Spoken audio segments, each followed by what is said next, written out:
لله حمدا كثيرا طيبا مباركا فيه والصلاة والسلام على رسول الله وعلى آله وصحبه أجمعين وبعد السلام عليكم ورحمة الله وبركاته. Inshallah, to all the brothers and sisters, let's begin with a short invocation or prayer. Bismillahirrahmanirrahim. Alhamdulillahi Rabbil Alameen. Allahumma salli ala Muhammad wa ala ali Muhammad kama sallaita ala Ibrahim wa ala ali Ibrahim innaka hamidun majid. Allahumma zidni ilman nafi'ah wa rizqan tayyibah wa amalan mutaqabbala.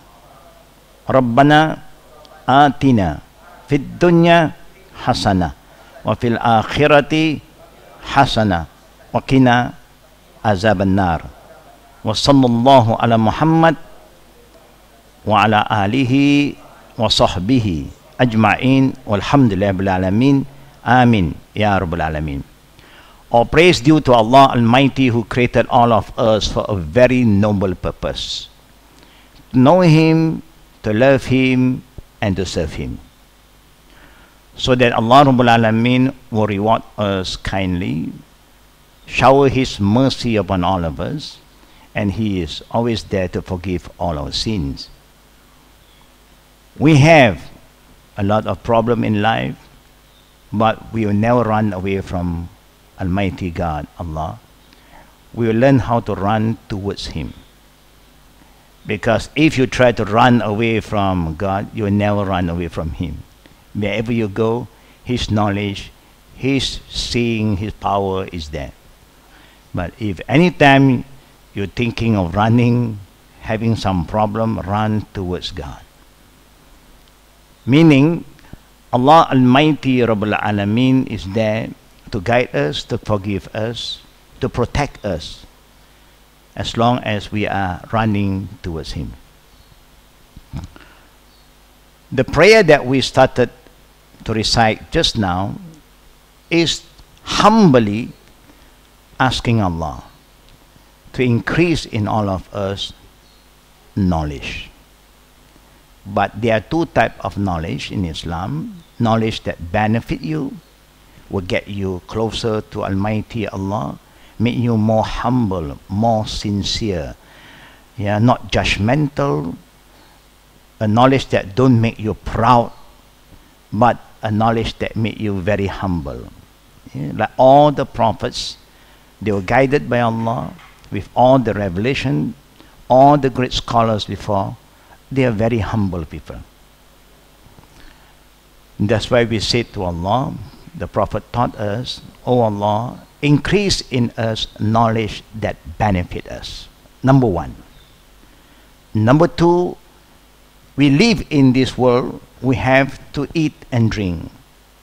That is part of our natural needs and instinct. We have to live, we have to eat, we have to drink.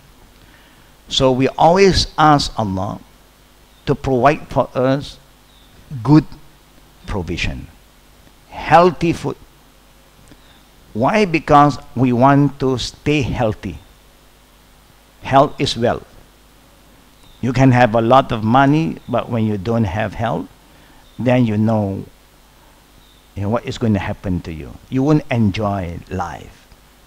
A lot of poor people, physically, financially poor, but they're healthy. They enjoy life. A lot of people who have a lot of money, but they are not healthy. People eat all the good food. They eat all the medication, all the medicine. They only know medicine. They spend thousands and thousands of dollars to the pharmacy.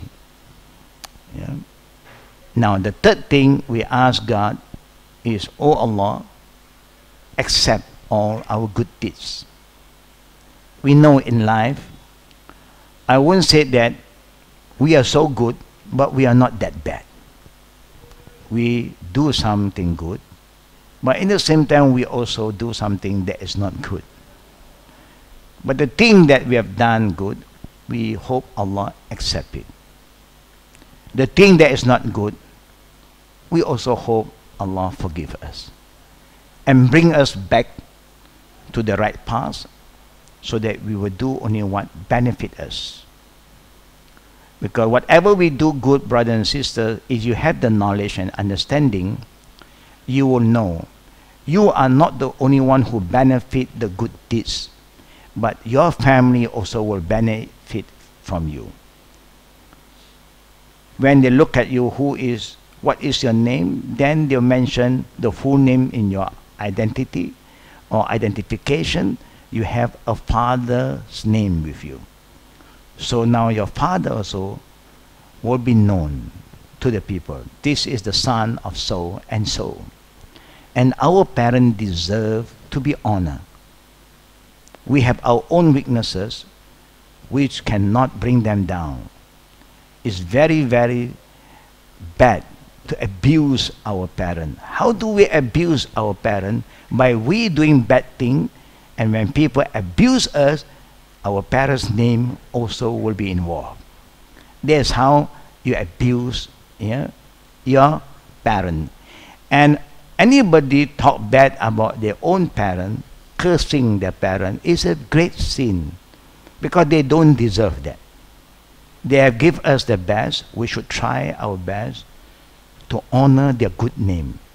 That's why we try to engage in all the good deeds. Yeah? Without we realizing, we are also giving them a kind of respect, and people will respect them. Now today, if you look at the program, I will touch on study methodology for a new Muslim. When I say new Muslim, brother and sister, it can be any one of us. Even I've been a Muslim for 40 over years, I can still consider I'm a new person. Born Muslim also can be new. Because you must understand, knowledge don't belong to anybody. No one inherit knowledge. Your father can be scientist, professor, thinkers, but you cannot inherit the knowledge from him. Knowledge is for the seekers. If you seek for it, you get it. Money you can inherit, but knowledge you have to look for it. And that's why in Islam, one of the ayat in the Quran, Allah say, "Fa'lam annahu la ilaha illallah." Even to talk about God, you must have knowledge. Islam is based on knowledge. Now, seeking knowledge is an obligation for all Muslims. For not yet Muslim also, I think all of them agreed that this is something that everybody must do and is everybody's right. But what happened today, compared with the Muslim world, like in the Middle East, whoever seeks knowledge is free. Everything is sponsored, because there is everybody's right to seek knowledge. When we were studying in Saudi Arabia before, from the 60s until today, every student who is been accepted to be a student there, no charge, is free education. They even give you allowance to survive, because we believe that knowledge is the right for everybody. But today, the world of knowledge have changed. Knowledge become commercialized, big business, big universities and so on. But before, knowledge is necessity, is the right of every one of us. Yeah? Now, there are many things to learn, of course. The objective to understand the importance of studying in a systematic way and focusing on what is more important first. There are many things to learn in life, like you. Every Saturday you're here. We can teach you a lot of things. But let us focus on something that is more important, more fundamental, more basic. Then you develop from there. And that is very important. So that's why we talk about the fundamental teaching of Islam, the 6 article of faith, the 5 pillar of Islam, the 1 pillar of ihsan. We talk about the ahkam, the do and don't, the term that exists in Islam: halal, haram, makruh, mubah, wajib, sunnat, all the different terms. What is legal, permissible, what is not permissible, what is an obligatory, and what is optional. You know, what is makruh, something that is not haram but disliked by a lot of people. What is mubah, something that is allowed for us to do. What is something that people don't like but it is not permissible. It is not something that is disliked by you but it's not haram. What is that? That people ask you, how old are you? It's not haram to ask you, how old are you? But this is something you don't like. Something very private. Oh, don't ask my age. Are you working? No problem. Yes, I'm working. No problem to ask, are you working? Yes. But you have no right to go and ask, how much your salary? That is too private now. Why must you ask my salary? Who are you, to ask me everything? I don't have to tell you everything. But it's not haram to ask. But this is something disliked by a lot of people. Example, you must learn the basic thing first. That's why we said, to understand the importance of studying in a systematic way and focusing on what is more important first.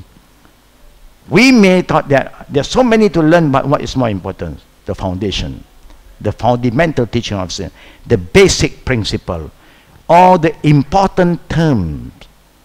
Like when people ask us, what is halal? You know how to explain to them what is halal. People say, why this is haram? You know what is haram. Okay? Now I show you one example. The term haram, this word, is a very powerful word. Haram means nothing for you to compromise in your class. Because what is haram cannot change into halal. Haram is sure to be haram. What is haram? In the form of words. Haram to lie. Haram to use bad word. Haram to raise your voice in front of your parent. It's a show of disrespect. Not only food. Example. So at least you know haram words, haram action, haram foods, haram drink, and haram dress. A man don't dress like a woman, neither a woman dress like a man. Then you may have problem. We only have he or she. You combine two, become he, she, or she, he. You confuse yourself, you confuse others. Make it clear. This is very important. Now, come back to wajib example. I just want to go back to refresh your memory. If a person asks you what is wajib, wajib literally means something that you must do. If you do not do it, that means you commit a sin. But if you do it, you'll be rewarded. Life is full of reward, punishment. In this life also you have that. You do what is right, you'll be rewarded. You do what is wrong, the law will come after you. That's why you have heaven and hell. In the day of judgment, there are heaven and hell. Heaven is the reward for the good deeds. Hell is a punishment for those who do what is wrong. Now, wajib means anything that Allah commands you to do. And wajib have two important elements. Lazim wa thabit. Always remember these two terms. Lazim wa thabit. Wajib is something you must do, like prayer, and all the law, the ritual that you must do is been fixed by Allah. You cannot change. Like you have to pray 5 times a day, wajib. The time Allah fixed, not your time. You cannot combine the 5 prayer at one time. No, no, no, no. How many units of prayer? Allah fixed for the morning prayer 2 units. Noon prayer 4 units. Early evening 4 units. Early night 3 units. Last prayer 4 units. The number of rakat fixed. You cannot change. You must fast. There is wajib. Fasting is wajib. But Allah choose the month, not you. You cannot say, I only fast when winter come in. No, no, no. Fasting don't follow you. You follow the law. Allah said, you only fast in the month that I choose for you, Ramadan. Wherever you are, Ramadan. Other than Ramadan is optional for you to fast.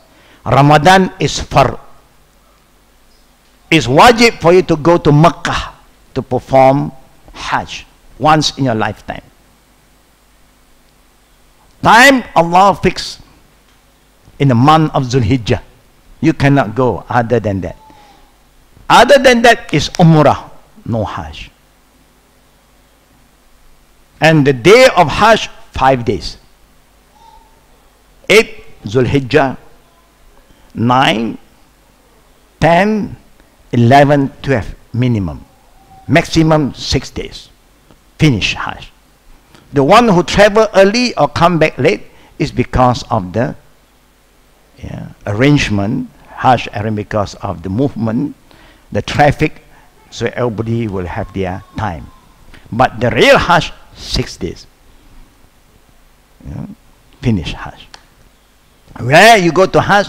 Sri Lanka, Japan, Hawaii, Bangkok, no, Makkah. You don't even have to go to Medina to go to. So wajib is something is fixed and you must do it. You cannot change. Yeah. Just an example. Now, go back to the same one. It's moving very fast here. Now, come back. The objective of learning to understand the importance of studying in a systematic way and focusing on what is more important. Number 2, to learn to take knowledge step by step and not overwhelming oneself with it. When you seek knowledge, you don't have to rush, brother and sister. You don't have to rush. Sometimes you feel bored. I always come here and then I always listen the same thing. But if anybody asks you, what have you learned? You may not remember. Because you don't have the deep understanding and you're not focused. You are here, but your mind and your heart is not here. In the time of the prophets, companions traveled 100 miles just to study one hadith. And people wonder, they say, no, no, no. Let me understand this one hadith and I act upon it. Next time I come back. And the seeker of knowledge before, they will go and look for the teacher. You know, today, things have been very easy. You can seek knowledge just in front. It's on the fingertip. You have all the technology today, the modern world. You are exposed to so many knowledge, so many information through your fingertips. We have the Google with you. You have the social media with you. You have Facebook with you. When you type in so many information, it's today's world. Our time, you don't have that. You have to have book, hardware, and then you have to go to the library and you go to look for a scholar to make you understand the knowledge. And that's why before people knowledge are deep, their understanding is deep. Today everything is, we know what we are learning And we're overconfident. We thought that we have learned so much, we know so many things, and that is our downfall. We become arrogant, we become proud, we become judgmental, because the knowledge today is not helping us. Now, to understand the importance of applying what one's learned to the best of one's ability. Now, sisters and brothers, while we are following the classes here, I believe there are many issues that you are facing that we are not touching it yet. So what should you do? You should organize yourself. When Q&A session, that's where you ask. Don't be shy, because asking is the source of knowledge. Even Allah said, "Fas'alu ahl zikri in kuntum la ta'lamun." When you ask, that is what you really want to learn. And that is what is important for you to know. What we are doing here, we are just sharing with you what we think is good now. But thing that is important for you today, I don't know. You know better what is important, and you have to ask. That's how you learn. You become a fast learner, because you are asking things that are relevant to you and things that is practical. You don't ask things that you're not doing. Ask something that is real, that you need some guidance now because you want to do it now. This is something that you have to make your move. That's how the Sahaba learned. That's how the great scholar learned before. They asked the Prophet. Every time they see the Prophet, I show you one example. The companion, they are not shy to ask when they do not know. Thing important to them. They'll come to the Prophet. He said, "Ya Rasulullah, ayyu a'malu habba ilallah." Oh Prophet, what is the deeds that Allah loves most because we want to do? You see? Then the Prophet will look at individual, and then he will remind them things that they can do. Or they will come and ask the Prophet, "Ya Rasulullah, what do you love us to do? We are going to do it." Then they will do it. Very simple, very basic. They like to ask the Prophet, what is the thing that, and they will say, "Oh Prophet, what can help me to control, to safeguard my faith in Allah?"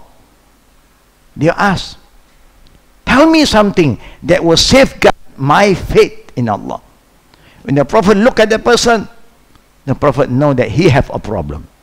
What is the problem? Very impatient. He want everything fast.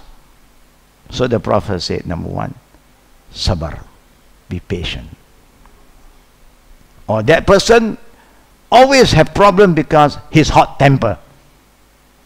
So the Prophet said, they asked the Prophet, "Tell me something that I don't have to ask anyone else. I want to be a better person." The Prophet said, "La takhdab." Don't get angry. That's how they learn. So to understand the importance of applying what one's learned to the best of one's ability, in the Quran Allah said, "La yukallifullahu nafsan illa wus'aha." Allah will never burden you except what you can do. So don't burden yourself. Okay? Number 4, to understand why not to get into long discussion and argument with fellow Muslim. Argument don't end with wisdom.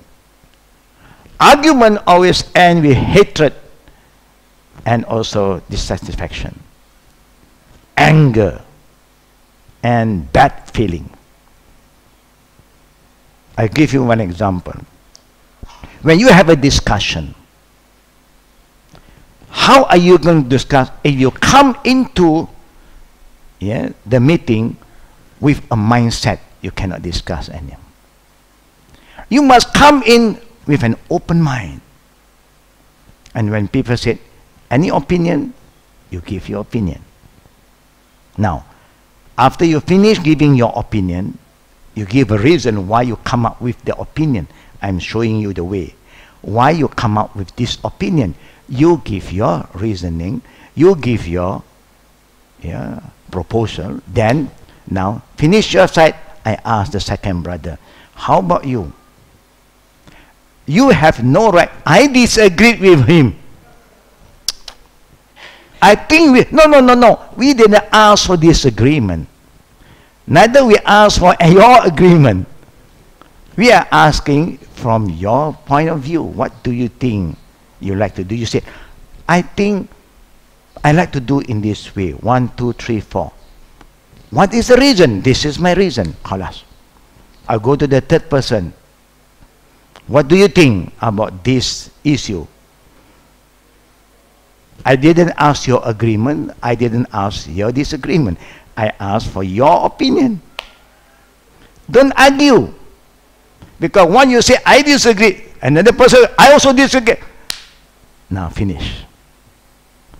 No? You came in as fellow brothers, good friend. Now you are going to end having bad feeling. Wow, that guy is so mean. Huh? He always disagree with me. So this is adab. Don't argue unnecessary. Yeah? Argument, discussion, you leave it to that second level. When they have brainstorming, and there's a different group of people. But student of knowledge, you don't have to argue. You don't have to engage in any kind of long discussion. Straight to the point.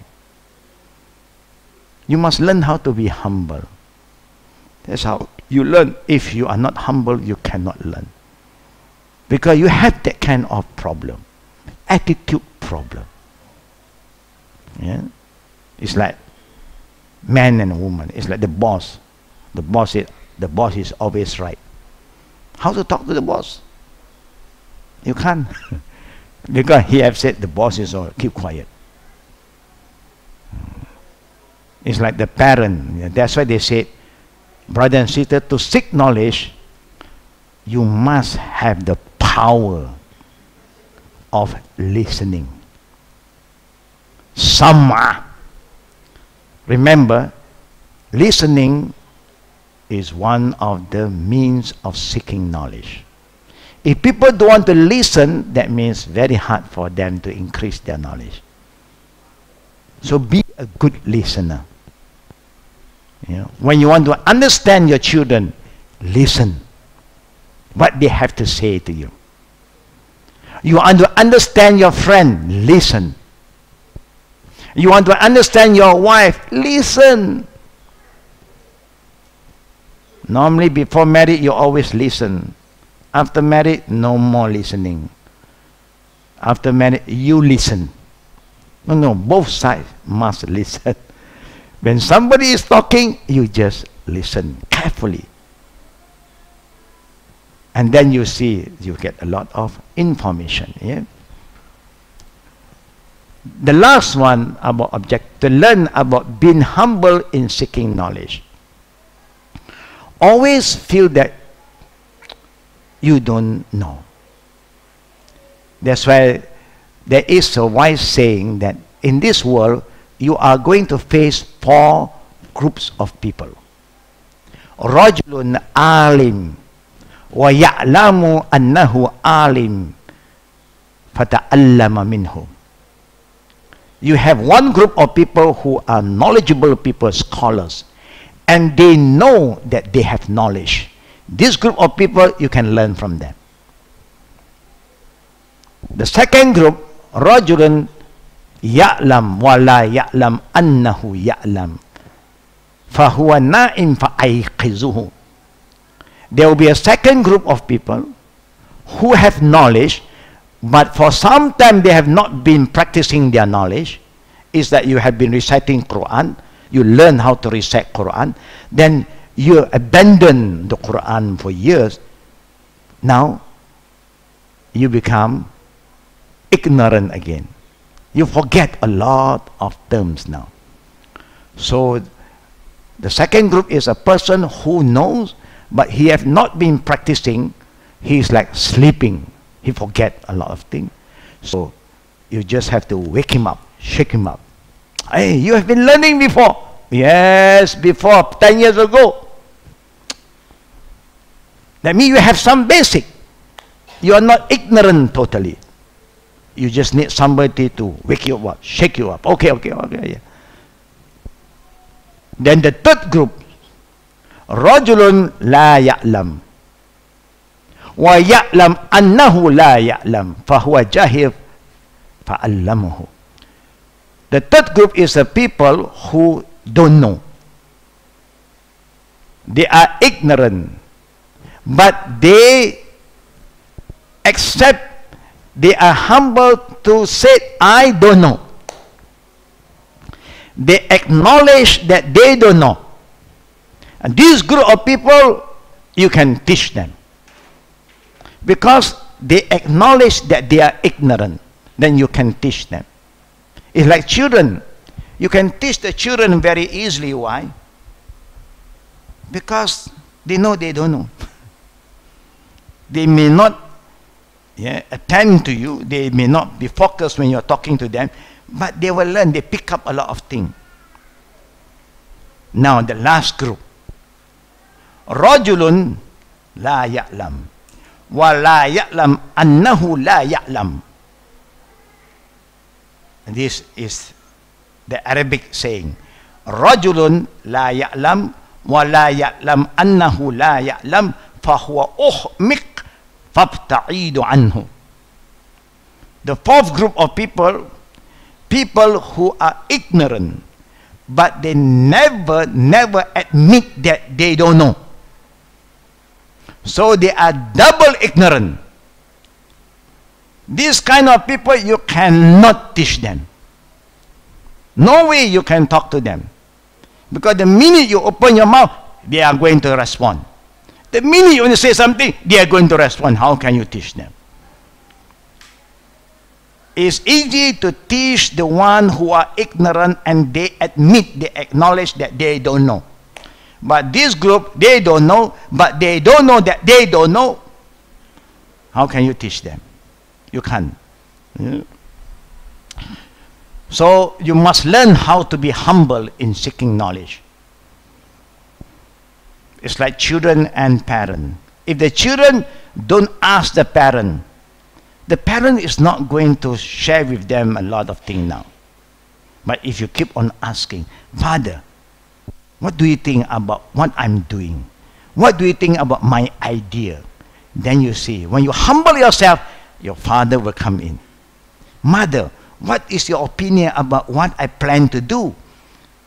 Then you see the mother will come in. But if you don't ask anything, so the parent say, maybe you don't need our help, you don't need our advice, you don't need our ideas, you don't need our guidance. Okay, you do. Then when you have problem, Father, I have a problem. If you have been wise and been humble from the beginning, ask. Is that easy? You go to your company, you have boss. Ask the boss what he wants you to do. If he tell you, do this, this is the thing I want you to do, you just act, finish, no problem. You play boss, you also become boss. And then you have problem. So always learn how to be humble. Yeah. Now look at the important thing that you have to know. Yeah. Number one, this term hadith, plural are hadith. These are Arabic terms. You will come across among the Muslims when they are discussing about Islam, they will say hadith. So what is hadith? This is a basic thing. The plural hadith is a piece of information or a story. In Islam, it is a narrative record of the saying and the action of Prophet Muhammad and his companion. Anything to do with hadith, you know you are talking about the saying of the Prophet, the action of the Prophet. This is just some terms that I want all the readers and the brother and sister, the student of knowledge, to understand.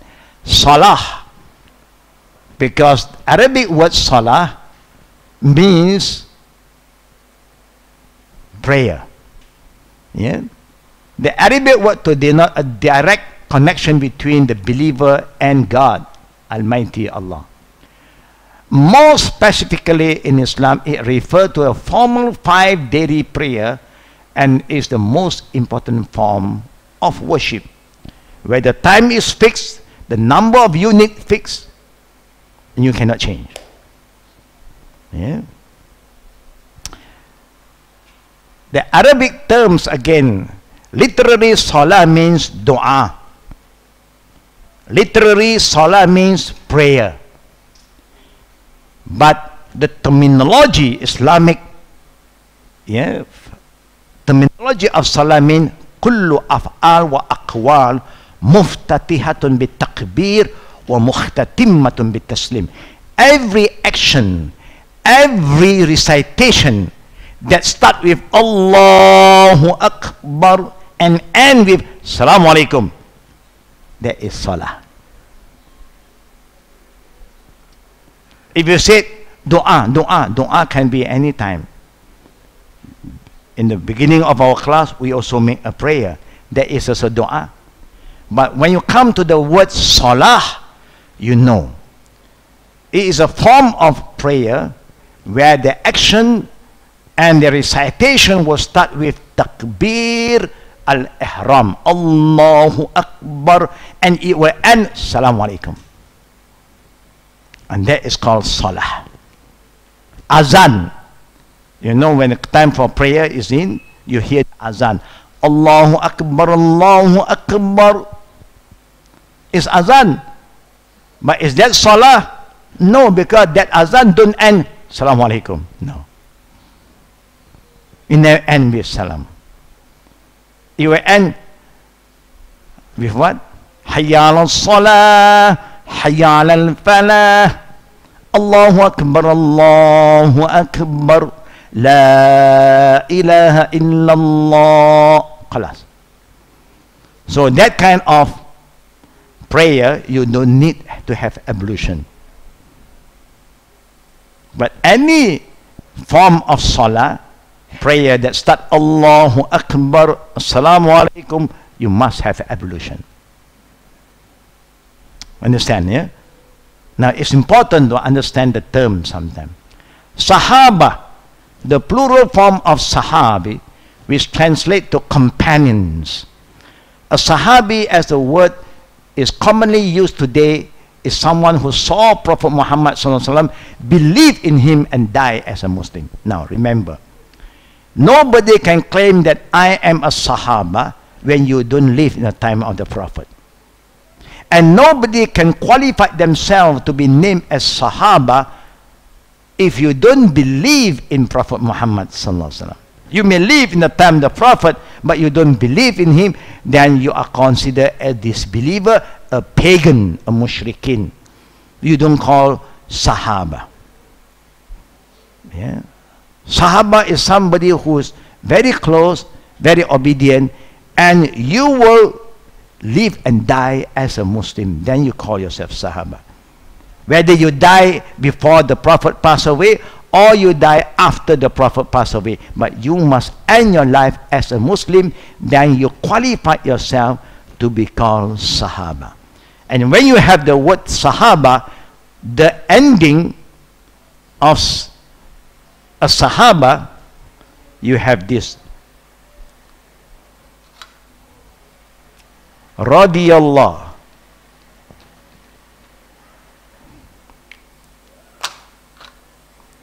Or they use this word.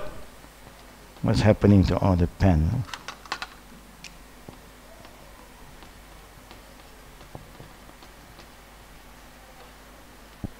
You have this word, radiyallahu anhu. Radiyallahu anhu. Any Sahaba, in the Islamic term, when you name, you call them, like Abu Bakr radiyallahu anhu, Omar ibn Khattab radiyallahu anhu, Osman ibn Affan radiyallahu anhu, Ali bin Abi Talib radiallahu anhu. Only Sahaba who lived in the time of the Prophet, who become a believer and die as a Muslim, they have this title. Our great scholars of Islam, Imam Abu Hanifa, Imam Malik, Imam Shafi'i, Imam Ahmad Hanbali, they don't have this title, radiyallahu anhu. They have another title, rahimallah. Rahimallah. It's just like title given by a country to the fellow citizen. You have the highest, maybe to a normal, not from the royal family, is Tun. That means Tun is above Tan Sri. The second level, Tan Sri. And then you have Datuk Sri. And Datuk. And that is it. So, anyone who lived in the time of the Prophet ﷺ and who believed in him, follow his teaching, and die before the Prophet or after the Prophet as a Muslim, then you call them Sahaba. Our Prophet ﷺ educate his ummah, never criticize his Sahaba. Never compare yourself with the Sahaba. No way. That's why the Prophet said, Khairul Nas Qarni, or Khairul Qurun Qarni. The best people in faith among all of you are the one who live in my time. So you may have a lot of knowledge. You are so smart with IT, with computer. Sahaba, of course, they don't have this. Yeah? At that time, it's like our time. We don't have all the smartphone, but we are smart. But today, there's a lot of smartphone, but we are not smart because the phone is controlling you. You are addicted to all these gadgets now. Now you cannot even free yourself from there. But last time, we are very free. We don't let this thing control us. But we don't have that. Yeah. And we can sleep very early. Yeah. We can sleep peacefully. Last time we have problem, you don't have to worry. Yeah. The news don't spread so far. You need a good house rider to run, to send another news. Last time, today, what happened in America, you follow from here. And all the nonsense also come to you. Everything is there. It's like a big rubbish bin. The smartphone is like a big rubbish bin. Everything go in. Do you agree with me? You don't have to agree, but you have to agree. But it's true. You cannot filter anything today. Can you imagine? Last time you have so many filters. You want to drink water, you have one big filter outside. And then you have another smaller filter inside. And then maybe you have another bottle with a filter. You filter and filter so that you want to get a pure water, clean water. How can you filter your smartphone? Can you block? You can if you want. The government to block. In China, they block. But still, they have people who are good in unblocking. You block, I unblock. So now you have all the war going on. You see, because of what? Because of knowledge. Yeah? IT. So Sahaba, please remember, brothers and sisters, if you want to follow the people concerning religion, then Abdullah ibn Mas'ud, the companion of the Prophet, said, follow the dead people, don't follow the living. How can you follow the dead? Because they are the best people. They don't turn astray. We, the living people, are very corrupted. Today you ask him, what do you think? Now he's thinking, if I say this, what do I gain? If I say this, the government come after me. So, now I anti-government, I say wrong. When I'm in the government, okay, you will change, because the living today, everything is my stomach comes first. I want to make sure that whatever I say that will not stop any income to come to me. I want to benefit my word. Everything I said, I must benefit from it. Before, people don't talk about worldly benefit. They are talking about the truth, nothing but the truth. And the truth is very powerful. It belongs to God. They fear nobody. Today we fear so many things. Yeah? So our iman is very different today. Yeah? Ramadan, you know what is Ramadan? It's the 9th month of the Islamic lunar calendar, because we follow the moon. That's why Qamariya. Where the other people, they follow the sun. Who follow the moon so far? Muslim and the Chinese. Chinese also follow the moon. Yeah? But we don't worship the moon. Yeah? We are just using that as a guideline to calculate our month. Yeah? And what do we do in Ramadan? We fast. Wherever you are. Only in the month of Ramadan that fast is considered obligatory. Other than that, it's an optional fast. But if you miss the day in the month of Ramadan, like a sister, you may miss 1 week because you have your menses, your period. Then you repay back outside Ramadan the number of days that you miss. But you remember, you cannot change the month for fasting. You cannot change. Allah fixed for you Ramadan. Yeah. What is zakat? These are basic knowledge about Islam. If you want to learn anything about Islam, you start from here first. What is zakat? Zakat is obligatory charity. It's a form of help that you are extending to the poor and the needy. This is obligatory charity. You got two types. Sadaqah is optional. Zakat is obligatory. Why you call zakat? Zakat came from the root word zakah, means purification. Tazkiyah. Purify your income. How much? From the day of the Prophet until today, zakat was fixed 2.5% of your surplus per annum, per year. If you have surplus. If you don't have, no zakat come. No tax on you.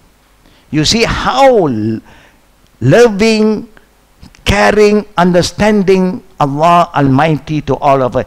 He give you everything free of charge. Water, He don't send any water bill to us. Did you receive any water bill from the sky? No. Yeah, from the water department, yes, because they have to work for it, filter, sand on the piping, they charge you for that. But who give you the rain? They give you the rain? No, Allah send rain. Free of charge. If Allah will send bill down, I don't think they can pay. You know. Then you see the cost of the GST will be higher and higher. But Alhamdulillah, He sent rain free of charge. He give us oxygen. He never asked us any money, free. He give us the sun, free. The heat, everything is free. But in return, He said, 2.5% per year you pay. Where in the world you have a tax 2.5%? Government tax very high. GST also how many percent? 6 already. This one, Allah, the provider, He gives you everything. He asks 2.5%, not for Him. Now the government asks the money for the government. And it's up to the government how they want to spend your money. You pay everything, they don't pay. Who knows? Who dare to ask them to pay? Who dare to come after them? I'm the lawmaker. You have to pass the toll, you have to pay. When their car passes the toll, they are free. They don't have to pay. Just an example. But come to zakat, everyone, Allah wants you to pay just 2.5%. Very minimum.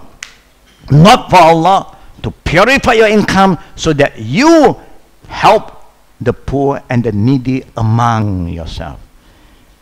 So we will teach in Islam, we were taught by Allah to feel for others, care for others, help one another. That's why the zakat come in. And you have this term again. The second last, the term is ghusl. When you heard this term, brother and sister, anytime you hear this term ghusl, what is ghusl? It's the Islamic term, means ritual, a bath, taking a ritual bath. You don't just take a normal bath, a ritual bath. You have proper manners in making a ghusl to purify yourself from minor and major ablution. You must wash your whole body. Ablution is just wash certain parts of your body, but ghusl means the whole body must be washed. Shahada is the testimony of faith. Anywhere you travel, when people have doubts, are you a Muslim? You just say Shahada. Ashhadu an la ilaha illallah wa ashhadu anna Muhammad Rasulullah. Nobody can say, oh, you are not a Muslim. Whoever dare to say that you are a not Muslim, when you make Shahada, the Prophet did say, whoever said to a Muslim that you are not a Muslim, he in return can be a not Muslim. The law will go back to him. You cannot just judge anybody. One he said Shahada, you accept him. He's a Muslim. But you don't have a Muslim name. Name have no value sometimes. Today you have a person who are revered, never change their name. Still Thomas example. Brother Thomas example. But you have another brother, good name. Name Tayyib. The meaning of Tayyib means good. But he's a bad guy. He lie, he cheat, And this Thomas, he is a good man. He made Shahada. One, you are good and you have Shahada, then you are a Muslim. This is how it goes. Now what is very important, brothers and sisters, the lesson you are about to read and absorb is based on years of thought and experience. Therefore, take it seriously. Today, what happened, we never take knowledge seriously. We are not committed to what we learn. That's why the knowledge that we learn, easy come, easy go. Today you learn something, next week I ask you, what do we learn last week? I don't know how many percent that you remember.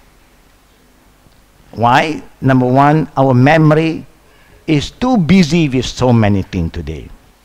Number two, you have book, but I don't know how many of you read the books.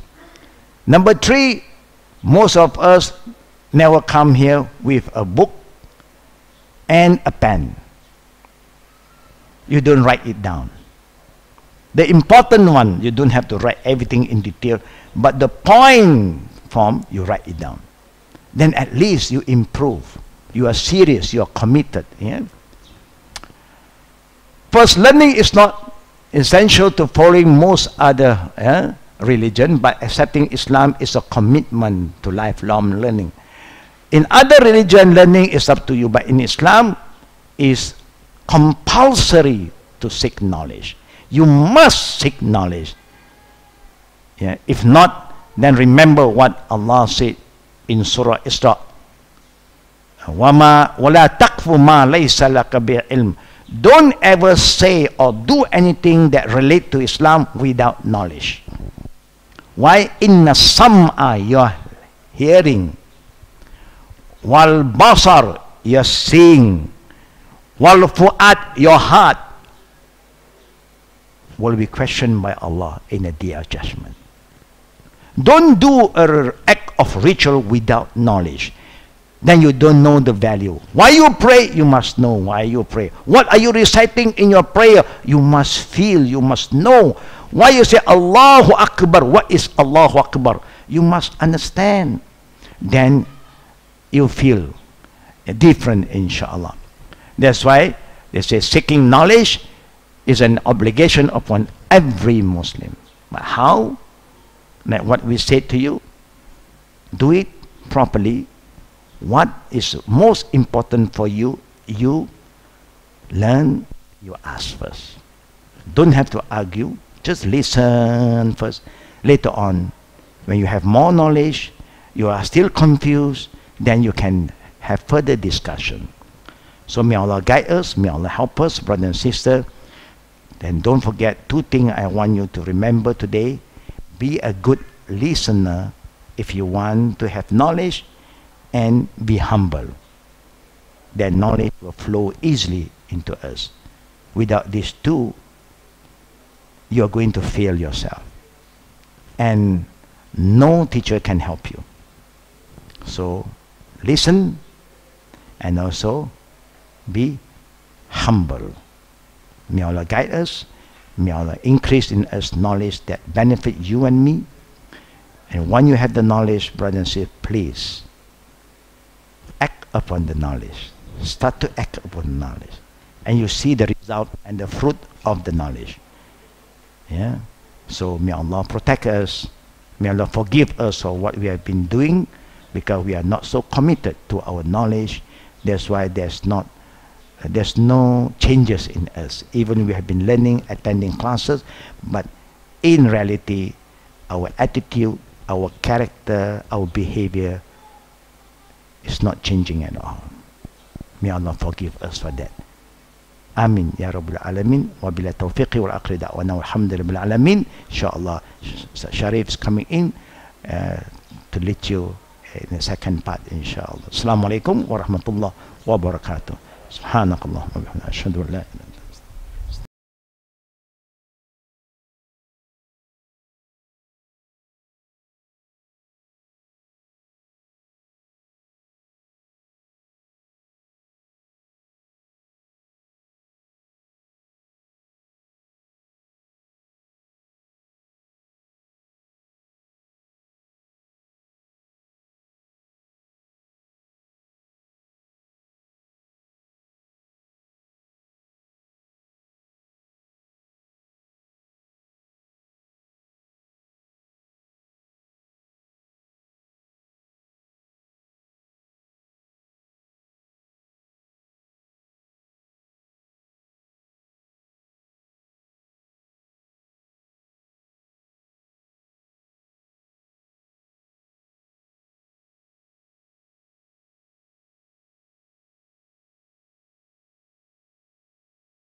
Shall we begin? Okay, assalamu alaikum wa rahmatullahi wa barakatuh. Welcome everyone. For those of you that might be here for the first time, this is level 2. My name is Sharif Al-Arabi, and I'll start with an Arabic introduction. It's a kind of prayer we say at the beginning of class. After that, the rest of our discussion will be in English, inshallah. إن الحمد لله نحمده ونستعينه ونستغفره ونعوذ بالله من شرور أنفسنا ومن سيئات أعمالنا من يهده الله فلا مضل له ومن يضلل فلا هادي له وأشهد أن لا إله إلا الله وحده لا شريك له وأشهد أن محمدا عبده ورسوله أوصيكم ونفسي بتقوى الله أما بعد فإن أصدق الحديث كتاب الله وخير الهدي هدي محمد صلى الله عليه وسلم وشر الأمور محدثاتها وكل محدثة بدعة وكل بدعة ضلالة وكل ضلالة في النار رب اشرح لي صدري ويسر لي أمري واحلل عقدة من لساني يفقه قولي. We start by praising Allah subhanahu wa ta'ala and thanking Him. We ask Allah to assist us. We seek Allah's forgiveness. We ask Allah for protection from the evil that might be within our own self and from the consequences of the sins that we may have committed. We know that whoever Allah guides them, none can misguide them. But similarly, if Allah subhanahu wa ta'ala lets a person go astray, then none is able to guide them. We testify and we bear witness that there is nothing and there is no one that's worthy of being worshipped except for Allah, the creator of all things. And we testify and bear witness that Prophet Muhammad, peace and blessings of Allah be upon him, is the last and the final messenger of Allah to mankind. I advise myself and my brothers and sisters, as Allah subhanahu wa ta'ala advised us in the Quran, to have taqwa. And taqwa means be God conscious, be aware of Allah in such a way that it changes your life. You do what is right and you stay away from that which is wrong. We ask Allah to make us from al-muttaqeen, those who are God conscious. Prophet Muhammad, peace and blessings of Allah be upon him, would remind at the beginning of his speeches or gatherings that the best of words, the most truthful of speech, are the words of Allah. And the best example, the best guidance to follow in religious affairs is the example set by the Prophet Muhammad sallallahu alaihi wasallam. One of the worst things that can be done in religious matters is to try to change that guidance that he came with, either adding to it or subtracting from it, and those changes are a form of misguidance in the end, and misguidance takes a person towards the hellfire. May Allah subhanahu wa ta'ala protect us from that. We continue on, brothers and sisters, in our series. We're talking about that which every Muslim must know, and we're going in more detail than we have gone through in level 1. We are talking about prayer, but before prayer we talk about the prerequisites of prayer, and that is purification. So we talked about the importance of purification, both inward spiritual purification and purification of the heart, and external, we've removed those impurities with preferably water. We talked then about some of the ritual forms of purification, such as, peace and blessings of Allah be upon him, taught us as a part of our holistic Islamic lifestyle, a lifestyle which is good for us, body, mind, and soul. We then went into the details of wudhu. We talked about when is wudhu mandatory. So you must have wudhu to be able to do the ritual prayers. Yeah, you can do some prayers such as dua, supplication, if you don't have wudu, although it's preferred or recommended to have wudu to do that. But to do the ritual prayers where we bow and we prostrate, such as our 5 daily prayers, we must have wudu. We must be in a state of ritual purity before we can do those prayers. We need the same for when we are doing tawaf, circling around the Kaaba, and touching the Quran, the Mus'haf, yeah, touching a book in which the words of Allah subhanahu wa ta'ala are there. We need to be in a state of purity as well. Wudu is recommended after having carried a dead body, as we mentioned, in a burial procedure or a janazah, before sleeping, after having sexual relations, if one is not going to perform their ghusl until later on. We mentioned that the order in which we do the washing of the parts in wudu is mentioned in the Quran, and Allah subhanahu wa ta'ala has mentioned the mandatory parts that need to be washed. We will go into a little bit more detail about that in today's lesson. We talked about some of the guidelines for wudu. My sister, you asked last time about drying during the wudu. So I asked, and the Shaykh told me it would not be recommended to do so, because in general the Prophet ﷺ, even when he was provided by his wife something to dry with after completing the wudu, he refrained from doing so. Meaning he remained wet and allowed the water to drip off naturally. So that would be the sunnah after making wudu, although it's permissible to dry after, but you wouldn't do the drying in the middle. Yeah, during. So you just wait till you finish the entire thing and then dry up afterwards. Huh? It's not that it will invalidate, no. Yeah, but it would not be recommended to do. Okay. Of course, if there is a darura, if there is some kind of extreme necessity, then that always can break the rule. Meaning if a person was extremely cold or injured, or there was some reason that they needed to dry immediately, otherwise it would cause them some physical harm or something like that, that would be an exception to the rule. Okay? Yeah. So we went through some of the guidelines for the wudu. Hopefully you are still familiar with those. We talked about a number of different points. Now we go into the details of how to make wudu.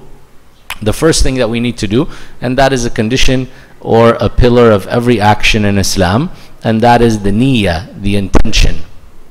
So you have to have an intention. Intention is two parts. Number one, you have an intention for the action that you are doing. What is this action? So if a person came in and they were overheated and they decided to cool down and they just washed their limbs, and they washed them as if they were doing wudu, but they didn't have the intention that this was wudu, it will not count as wudu. Yeah, because everything that a Muslim does, they should be conscious of that action. They should know what they are doing, and they are doing it, number two, for the sake of Allah subhanahu wa ta'ala. Not for the sake of showing off, not for the sake of praise, not for the sake of any worldly benefit. They are doing it purely as an act of worship to please God. So these are two aspects to the intention. Why am I doing this action? I'm doing it for the sake of Allah. And what am I doing right now? For example, when you stand to pray, you have to have an intention. What prayer is this? Is it Dhuhr prayer? Is it Asr prayer? Is it Maghrib? So the intention differentiates between the different types of actions. Okay? So the intention, does it have to be verbalized? Do you have to say it out loud? No. Did the Prophet ﷺ say his intentions out loud? No, he did not. Yeah? So the intention is something that's in your heart. It's something that you think. It's something that you are conscious and you know what you are doing. Can you take a moment before you do an action and pause and think about what you are doing? Yes, there's nothing wrong with that. But you don't have to verbalize it or say it out loud, because the Prophet ﷺ did not do that. Then the person starts by mentioning and praising the name of Allah. As Muslims, we always like to start by mentioning the name of Allah. By mentioning the name of Allah, we are reminding ourselves who we are doing this action for. We are also requesting Allah's blessings. We are requesting Allah's help, because He is the one who can bless the action we are going to do, and He can reward us greatly for it. He can bring us blessings in this life and in the hereafter. So we start by saying Bismillah. Here they mention Bismillahir Rahmanir Rahim. There is no specific mention of Ar-Rahmanir Rahim. The Prophet ﷺ just said in general that the person should mention the name of Allah when they are going to make wudu. So Bismillah would be sufficient. Yeah. If you said Bismillah ar-Rahman ar-Rahim, it wouldn't necessarily be invalid, but there is nothing that mentions that you need to add on additional names of Allah. Yeah. Bismillah ar-Rahman ar-Rahim, we usually say it specifically before we do what action? This full statement, when do we say it? Before you want to do what? Bismillah ar-Rahman ar-Rahim? Before you want to read Quran, right? So the opening statement for our surahs is Bismillah ar-Rahman ar-Rahim. Yeah? All the surahs of the Quran start like that except for one surah. Okay, after we have the right intention, we mention the name of Allah, we then wash our hands. So the hand would be from the fingertip to the wrist. This is the body part. We always love to start when we are doing something good with the right. So you wash the right hand first 3 times, and then you wash the left hand 3 times. The sunnah, as we mentioned, is that you also wash between the knuckles. anywhere where the germs and all these kind of harmful things can gather, dirt and whatever, then you would wash in between. Okay, so washing the entire hand, the right one 3 times and then the left one 3 times. Next we wash our mouth. Now the Prophet ﷺ, what he would do when washing his hands, if he was washing from a bucket, he would actually pour the water out onto his hands so as not to contaminate the water in the bucket. And this is something advanced, because at that time they didn't know about germs and microbes and microscopic things, and that your hands may be contaminated with something. They had no idea about that, because 1,400 years ago there were no microscopes, there was no scientific discoveries like today. But the Prophet ﷺ is following steps and a lifestyle that's taught to him from Allah, the creator of all things. So he did things in a very hygienic manner. So they did not have running faucets at that time. They had a bucket. They would fill it from a well, for example, or a river or a lake or whatever, and they would use that water. But the Prophet ﷺ would not directly dip his hands into the bucket until he washed his hands first. Then after that he may scoop from the bucket. So then he would wash his mouth 3 times and then his nose 3 times. You can do the 2 of them together, meaning you can put some water in your mouth and nose, and then you would spit the water out of your mouth, blow the water out of your nose at the same time, or you can do them separately. You can wash your mouth 3 times and then wash your nose 3 times. So the water in the mouth, the Prophet ﷺ would swish it around or gargle it in a way that you are removing all of the kind of food particles, bacteria and so on from your mouth, and cleaning the mouth on a regular basis is important for your oral hygiene. One of the sunnahs the Prophet ﷺ would do is he would brush his teeth before he made wudu. So already the mouth is partially cleansed. Yeah. Then when he would wash his nose, he would use his right hand to put some water, and you almost inhale the water a little bit into your nostrils and sinuses, and then you blow it out to remove any of the dirt or mucus or anything like that. He would use the left hand when cleaning the nose. So the Prophet ﷺ always loved that the right hand be used for more honorable activities. He would shake hands with the right, he would eat with his right hand, he would give with the right, receive with the right, and the left hand would be used for things which were cleaning the body after using the toilet or cleaning the nose or things like that.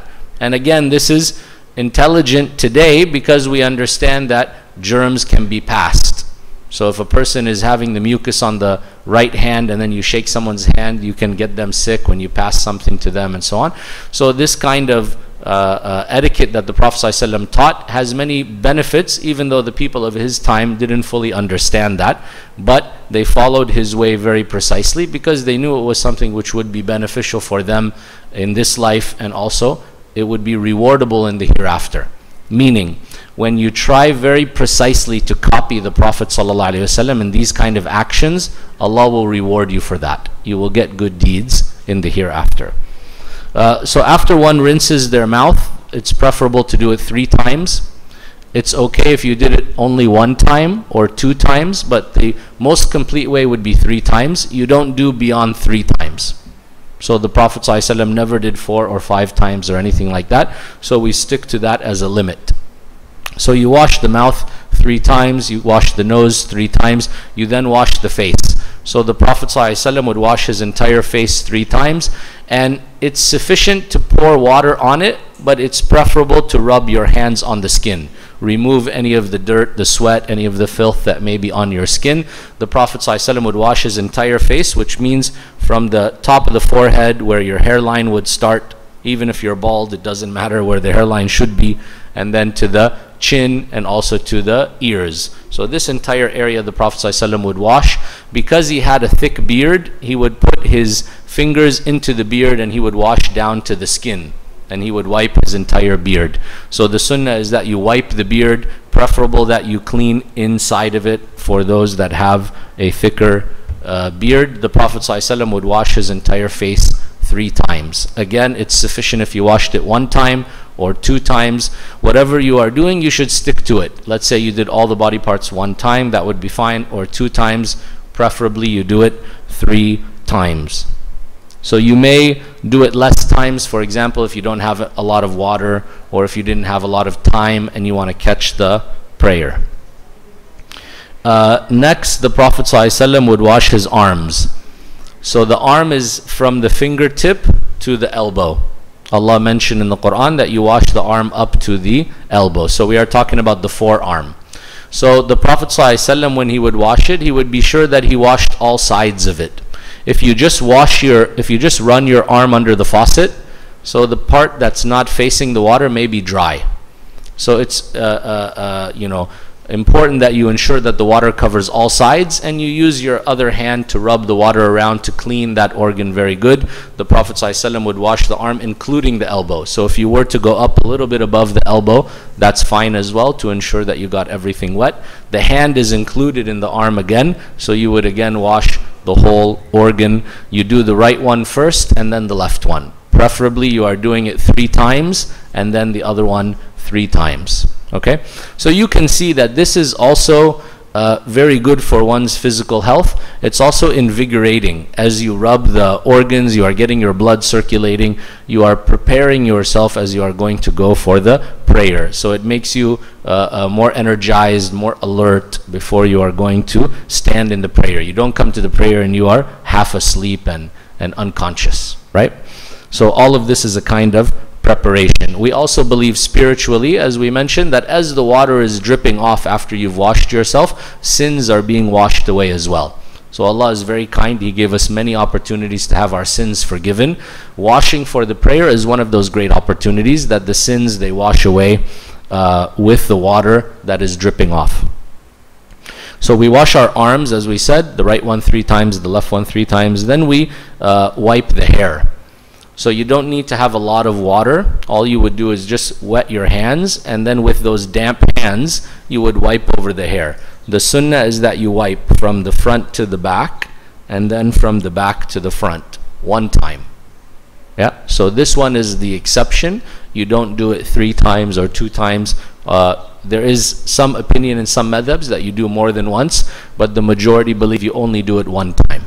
Okay, so you just wipe the hair 1 time.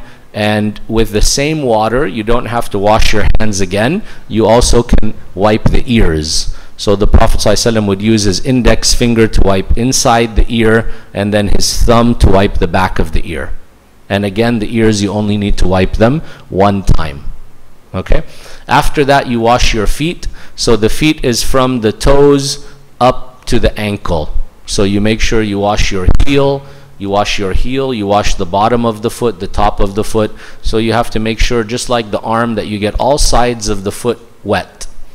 Once the companions of the Prophet ﷺ were in a rush because they felt they were going to miss the prayer time, or they had already missed it due to oversleeping. Yeah? The person who was in charge to wake them up for the prayer had himself fallen asleep. So when they got up and they were washing for the prayer, they were so upset that they had missed the prayer. They were rushing through the washing to get to the prayer as fast as possible. So when they were washing their feet, they just poured some water over the top of the foot. And the heel, the back of the foot, didn't get wet. Because if you just pour water, it doesn't necessarily get the whole foot wet unless you rub that water around or you turn your foot over to make sure it all gets wet. Right? So the Prophet ﷺ was warning them. He said, "Woe to your heels from the hellfire." Meaning, if you miss some spots in the washing for the prayer, then it's invalid. Your prayer will also be invalid. So the person takes their time and they do whatever they are doing perfectly. They do it in an excellent way. They don't do it haphazardly, or they don't do it half-heartedly. Yeah? So it's to be done in the best way possible. Why? It's for your own benefit. You are cleaning yourself and you are doing it for Allah. Every action you do for Allah should be done well. Should not be done in a half-baked way, as they say. So you wash the right foot 3 times, preferably, and you include the ankle. You can go a little bit above the ankle just to make sure that you get all of the organ washed properly. You wash then the left foot 3 times. So this is the complete wudu. This is the wudu, including all of the steps, the way that the Prophet ﷺ would do it. After doing that, the Prophet ﷺ would say the shahada. He would say the testimony of faith. So you can see that there on the screen. It's something that you can memorize. It's a bit modified from the basic shahada that you might know. So you say, Ashhadu an la ilaha illallah wa ashhadu anna Muhammadan abduhu wa rasuluh. So I bear witness that there is no God worthy of worship except Allah, and I bear witness that Muhammad sallallahu alaihi wasallam is his messenger and slave. Yeah? So here you are adding that term, not just Muhammad Rasulullah, but Muhammadan abduhu wa rasuluh. There's that one word which is added in. Okay? Let's just go through the recap. This covers what we covered last week and this week. So number one, can you list down 6 cleanliness obligations for a Muslim? So these are the ones we mentioned at the very beginning of the lesson, those sunan al-fitra, those characteristics which the Prophet ﷺ had and recommended we all have as well. Some of them you do once in a lifetime, some of them you do on a weekly basis or monthly basis. Okay. Ghusl is not one of the 10, but I don't know if they listed it down in their list here. But ghusl is one of the ways that we purify ourselves when we are in a state of major ritual impurity. But it's not one of the ones that they listed here. They gave a list of 8, but in each point they actually mentioned multiple things. So as an example, for men, circumcision, right? Men should be circumcised, preferably at a very young age, when they are at the age of 7 days old. Okay? What else? What are some other examples? Cutting the nails, yeah? Trimming your fingernails and your toenails. Removing the hair, unwanted hair. The Prophet ﷺ specifically talked about the armpit hair and the hair of the private area, the pubic area, for men and women. Yeah, what else? Huh? Okay, putting on a perfume or a good smell. So the Prophet ﷺ would do that whenever he was going to the masjid to pray. For men, for women, they would use it in the privacy of their home, not when they are in public in front of men who are not mahram, who are not close relatives to them, right? What else? How about siwak, brushing the teeth? Yeah. Madmada and istinshaq, cleaning out the mouth and the nose. So this is something that we do as a part of our wudu. It's also something you should do when you first wake up in the morning. For example, the Prophet ﷺ said to clean your nose out because of some harmful things that may be there. What else? Number of other things we mentioned, yeah? Washing between the knuckles of your fingers and your toes. So when you wash your feet in wudu also we didn't mention, but you should wash in between your toes in particular. Growing the beard for the man, trimming the mustache short. These are all part of the Islamic appearance and the Islamic hygiene, right? What else did they mention here?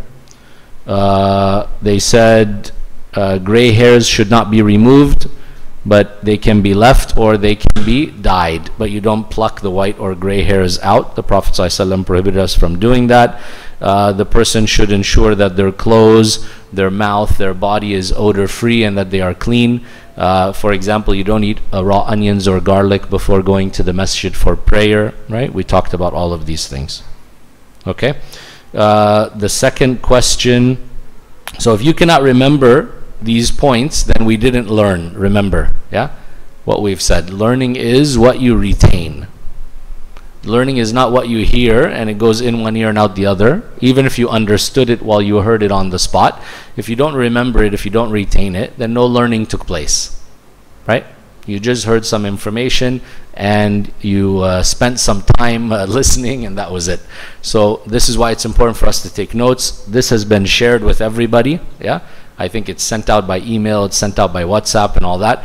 So you can download the PDF, you can print it out, you can take notes and ensure that you review it so that you retain this information. Question B, list 3 instances when wudu is a requirement. Okay, to do your salat, to do the prescribed ritual prayers. What else? Huh? Reciting the Quran? No. Something more specific. No. Touching. To hold the Quran, the Mus'haf, and you read from it. If you're just reading from your memory, it's okay. You can read without wudu. Yeah? But to hold the Mus'haf, you should you must have wudu. If you want to recite from your memory, it's preferred to have wudu, but it's not an obligation. Say it again.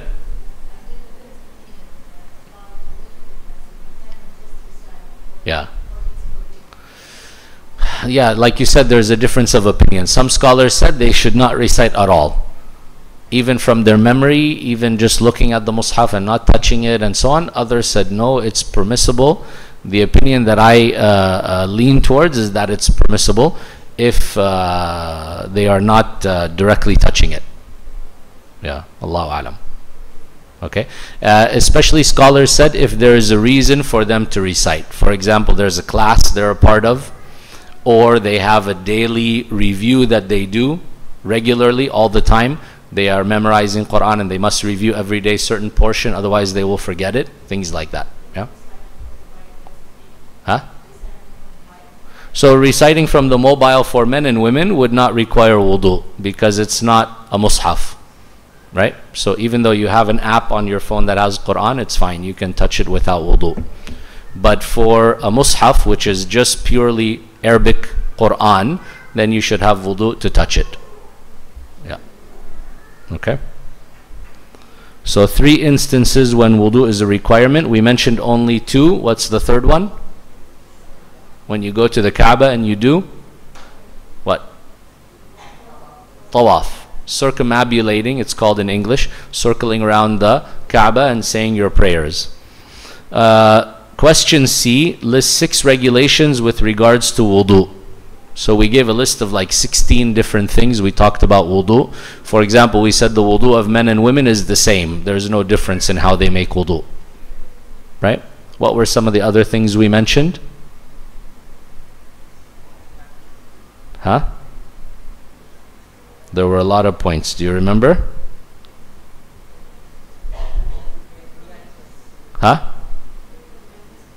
I cannot hear you. You should be free from najasa. Okay, that's to be able to pray, not to be able to make wudu. Huh? To be sane. These are all prerequisites for your wudu to be valid. But these were kind of guidelines they gave. So let me give you some examples so you can remember. Number 1, they said wudu for men and women is the same. Number 2, the order of which parts should be washed must be maintained. You do it in the right order. Yeah. The minimum number of times each part should be washed is 1. The maximum number of times each part should be washed is 3. Do not use excessive amount of water or waste water when you are making wudu.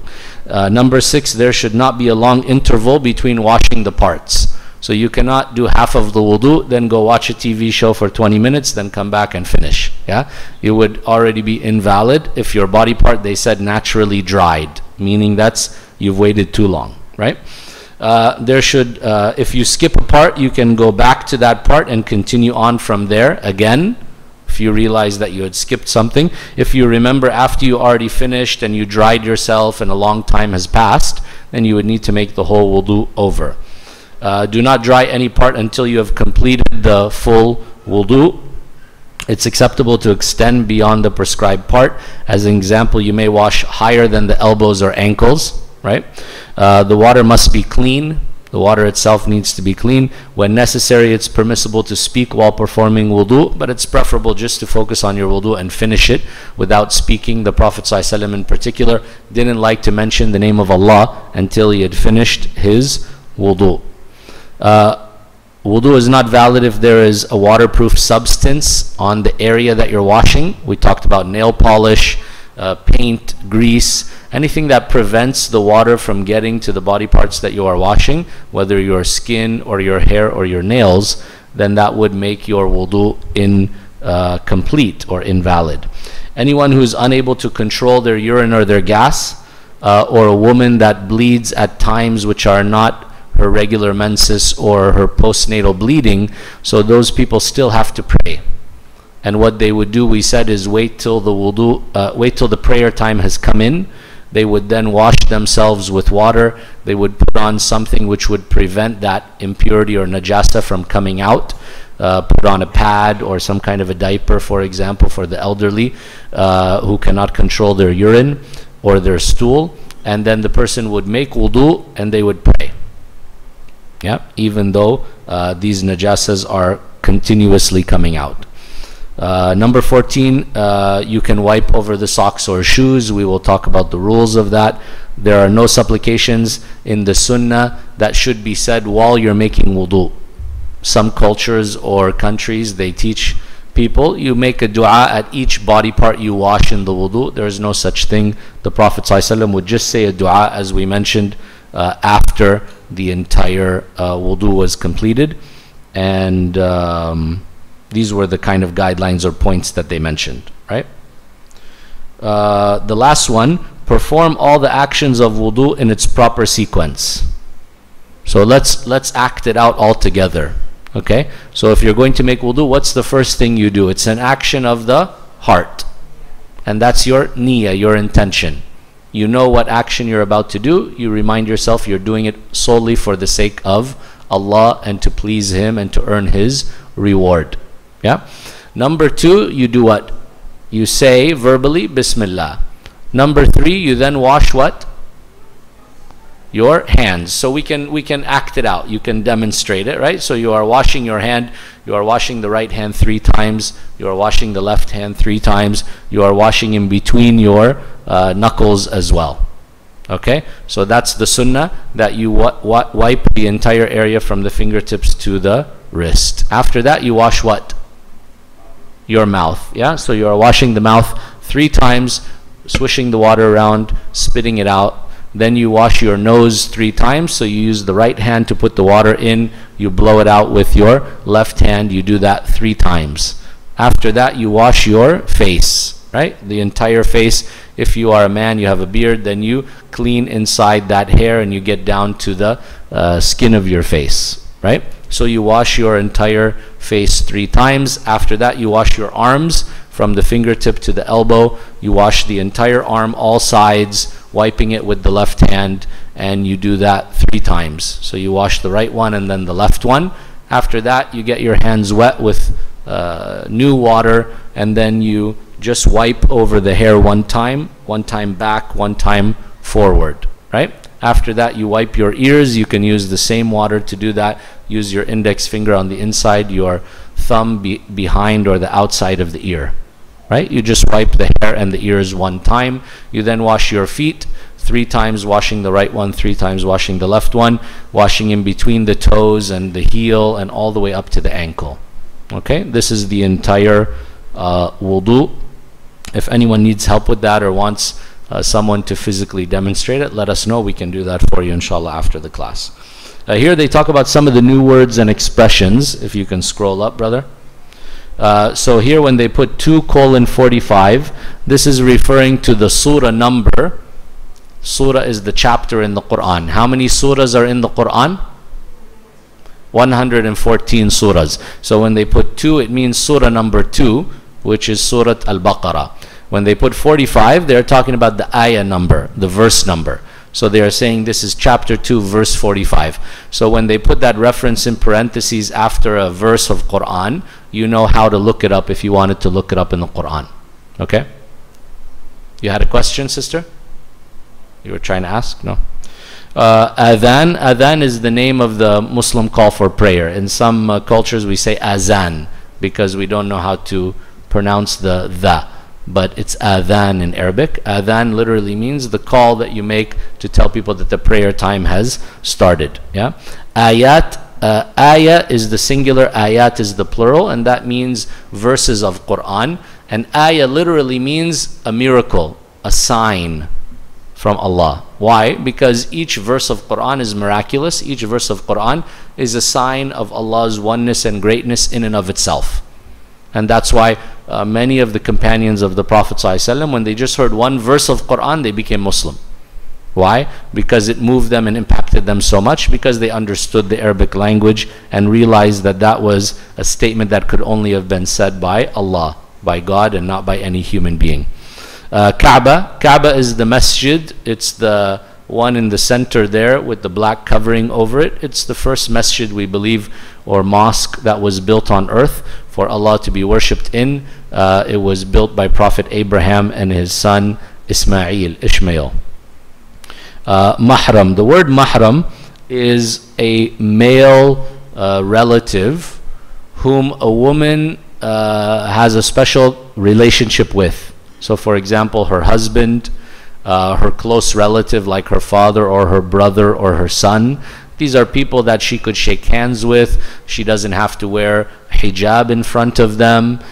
So the rules of how she would interact with this person are different from the rules of how she interacts with other men in society who are not closely related to her.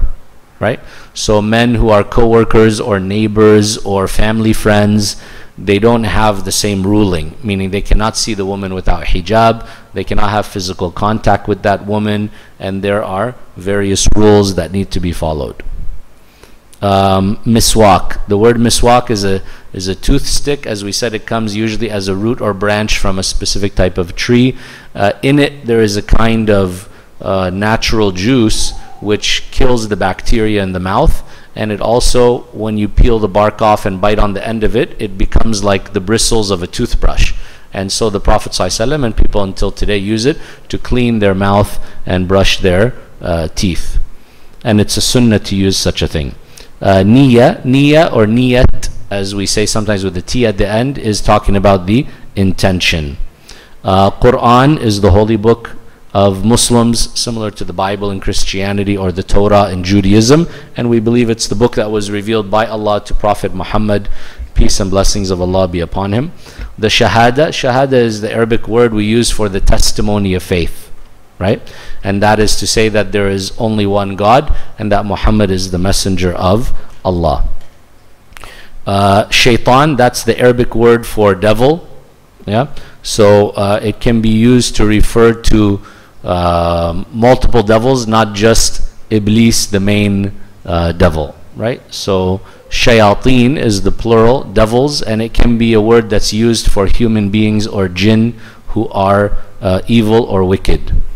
Sunan al-Fitra, as we mentioned, are the natural traditions. There are 10 of them that the Prophet ﷺ said we should live by. Sunnah in general means the way of a person, right? And in particular, when we talk about Islam and the Prophet ﷺ's way, we are talking about his sayings, we are talking about his actions, we are talking also about his approvals, the things that people did in front of him and that he condoned and that he approved of. Okay? A surah is the word we use for a chapter of the Quran. Chapter is not really the right translation though, unfortunately, because it gives kind of wrong connotation or meaning. Because when you think about a book written by a human being and there are chapters, so these chapters have a certain kind of structure, and the book itself has a certain structure. That structure of a man-made book doesn't apply to the Quran, and you need to study the Quran in more detail to understand what I'm referring to. Tawaf is the circumambulation of the Kaaba, circling around the Kaaba. Okay, let's continue on a little bit into this next lesson because it's interrelated. So lesson 3, we are talking about some of the rules and regulations related to wudu. So we just talked about the wudu. Now the wudu itself can be broken down into obligatory actions and recommended actions. The prayer can also be broken down in such a way. Many actions that we do in Islam can be broken down in such a way.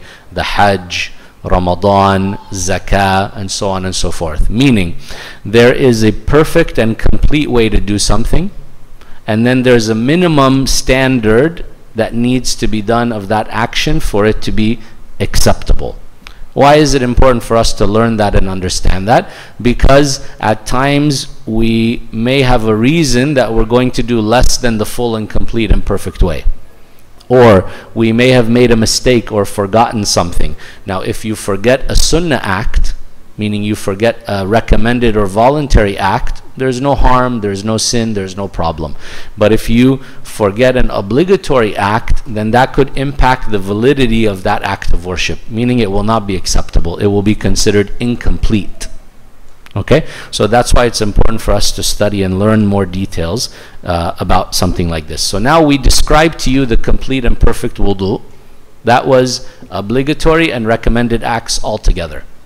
Now we break it down. What are the obligatory acts of that? There are only several obligatory acts. They are the ones that Allah mentioned in the Quran.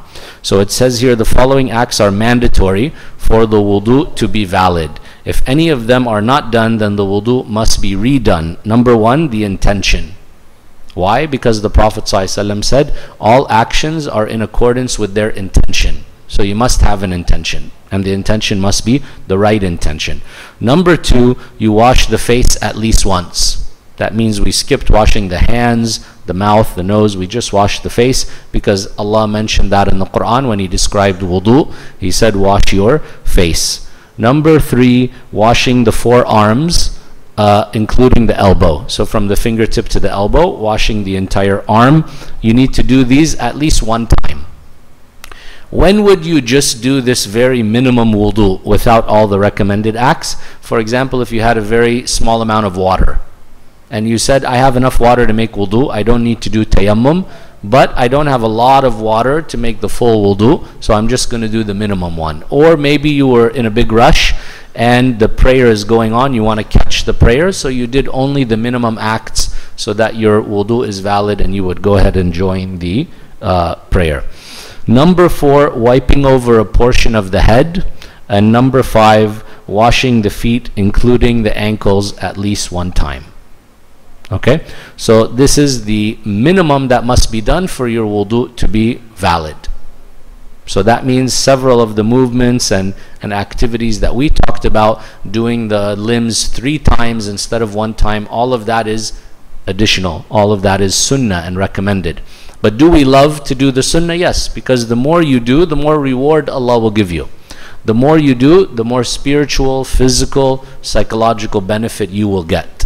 Yeah? So you don't want to cheat yourself by doing only the bare minimum every time. The bare minimum is done only in an emergency situation.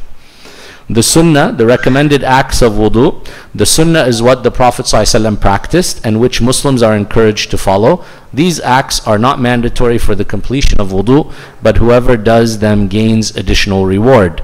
This does not mean they should be left out. So for example, saying Bismillah at the beginning, that's a sunnah. Number two, using a miswak, brushing your teeth before you start your wudu, that's a sunnah.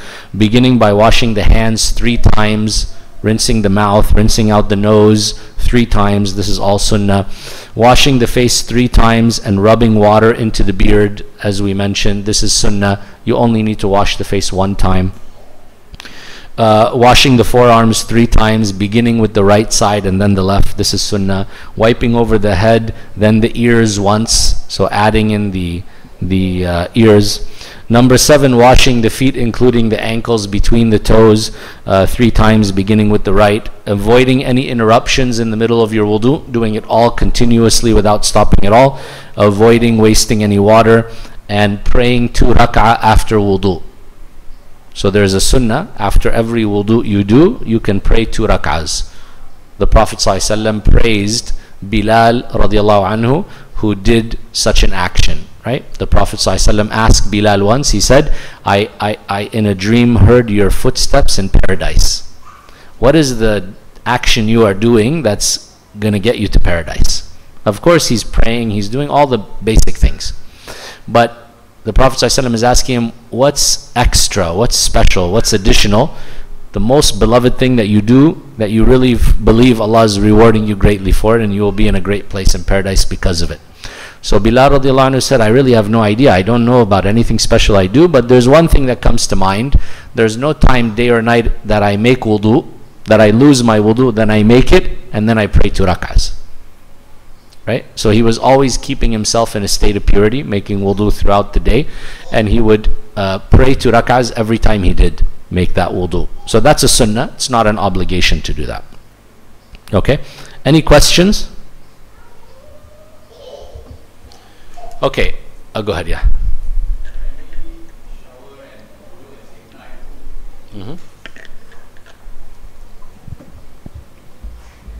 That's a good question. So the brother said, can you make wudu while you're taking a shower? You can and you should. So the Prophet ﷺ, for the ghusl, the minimum, and we haven't covered it I think yet, but the minimum you need to do for the ghusl is that you get all of your body wet.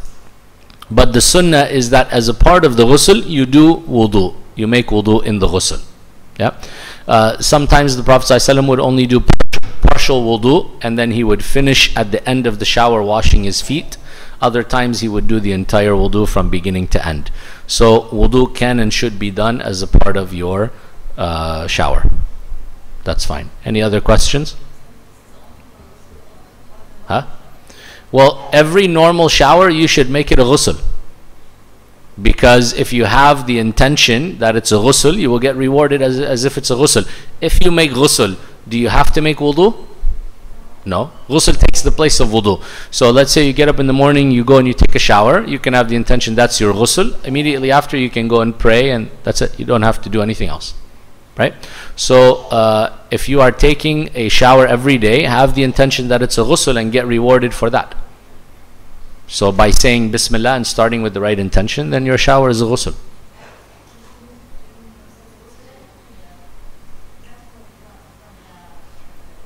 Because ghusl doesn't have to have a specific reason.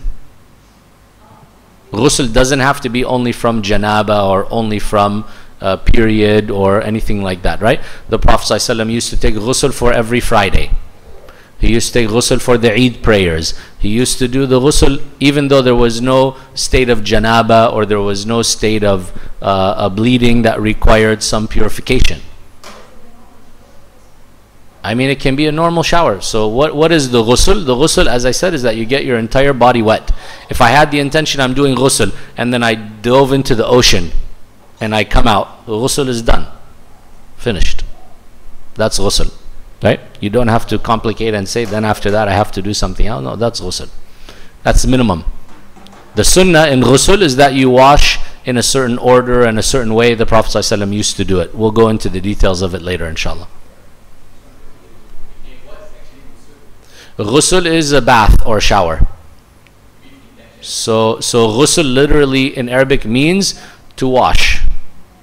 Right? So what you are talking about here is a ritual washing that you are doing with the intention and that you are doing to enable yourself to be able to worship Allah, to remove usually the greater state of impurity. But do you have to be in a greater state of impurity to do ghusl? No. You don't have to. So you would do ghusl after sexual relations, after a wet dream, after menses, after postnatal bleeding, and so on. Yeah? But do you have to be in one of those states to do a ghusl? No. So the Prophet ﷺ said you should do ghusl for Jum'ah prayer, you should do ghusl for Eid prayer, you should do ghusl on different occasions.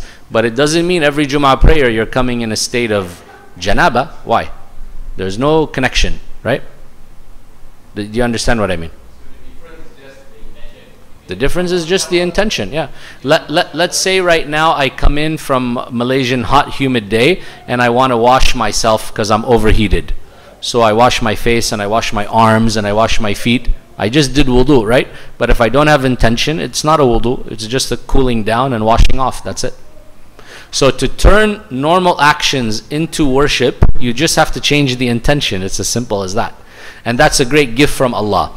And Allah said in the Quran, you have to worship Him all the time. Allah said, وَمَا خَلَقْتُ الْجِنَّ وَالْإِنسِ إِلَّا لِيَعْبُدُونَ. I didn't create human beings and jinn for any purpose or reason except to worship me. Scholars said that means you have to worship Allah 24 hours a day, 7 days a week, 365 days a year. How do you do it? If you limit worship only to prayer and fasting and reading Quran, then it's impossible to worship Allah. Meaning, they said, if we don't get sleep, we cannot worship Allah. We cannot pray. We cannot work hard. We cannot do anything because we have no energy. So they had the intention that, O Messenger of Allah, we understood the other ones you mentioned and listed, but this one, this is our sexual desire. We are fulfilling. How would Allah reward us? Why would Allah reward us for such a thing? They didn't see it as an act of worship and devotion they are doing to God. So the Prophet ﷺ flipped their perspective. He said, if you were to do it in an unlawful way, will Allah punish you? They said, yes. He said, so too, when you do it in the lawful way, Allah rewards you.